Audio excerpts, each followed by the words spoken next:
Hi guys, இன்றைக்கி நம்ம எதை பற்றி பார்க்க போகிறோம் அப்படின்றத பார்த்திங்கன்னா இங்கிலீஷ் எப்படி பயப்படாமல் பேசுறது அப்படின்றது தான் பார்க்குறோம்.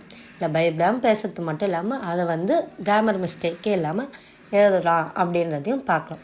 ஏன்னா இப்போ இருக்க நிறைய பேர் என்ன பண்ணுறாங்கன்னா இங்கிலீஷில் பேசுகிறதுக்கோ எழுதுறதுக்கோ ரொம்ப பயப்படுறாங்க. ஸோ நம்ம எப்படி ஃப்ளூயன்ஸாகவும் பேசலாம், கிராமட்டிக் மிஸ்டேக்கே இல்லாமல் எழுதலாம் அப்படின்றத பற்றி நான் அடுத்தடுத்த வீடியோவில் போடுறேன். அதில் ஒரு சில ட்ரிக்ஸ் அண்ட் டிப்ஸ் தரேன். நீங்கள் அதை ஃபாலோ பண்ணிங்கனாலே போதும், நீங்கள் அழகாக இங்கிலீஷ் பேசுகிறது எழுதுறது கற்றுக்கலாம். அது மட்டும் இல்லாமல் நான் 6 to 12க்கு கிராமட்டிக்கும் போடுறேன். அது மட்டும் இல்லாமல் நான் யூஜிக்கு உங்களுக்கு நோட்ஸு அதுக்கப்புறமேட்டு லெசன்ஸ் எல்லாமே எடுக்கலாம் அப்படின்னு இருக்கேன். ஸோ அதனால் இந்த டிபிபி இங்கிலீஷ் அகாடமி ஃபாலோ பண்ணி வச்சுக்கோங்க. இங்கிலீஷ் சம்மந்தப்பட்ட எதாக இருந்தாலும் நான் இந்த வீடியோவில் போடுவேன். ஸோ அதனால் இந்த சேனலை சப்ஸ்கிரைப் பண்ணி வச்சுட்டு மறக்காமல் பெல் ஐக்கானு ஆலில் போட்டுருங்க.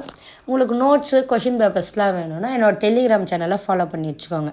நான் டெலிகிராம் சேனலில் உங்களுக்கு பயோவில் இருக்குது, ஆல்ரெடி பயோவில் வச்சுருக்கேன். உங்களுக்கு இந்த வீடியோ கீழே டிஸ்கிரிப்ஷன்லேயும் தரேன்.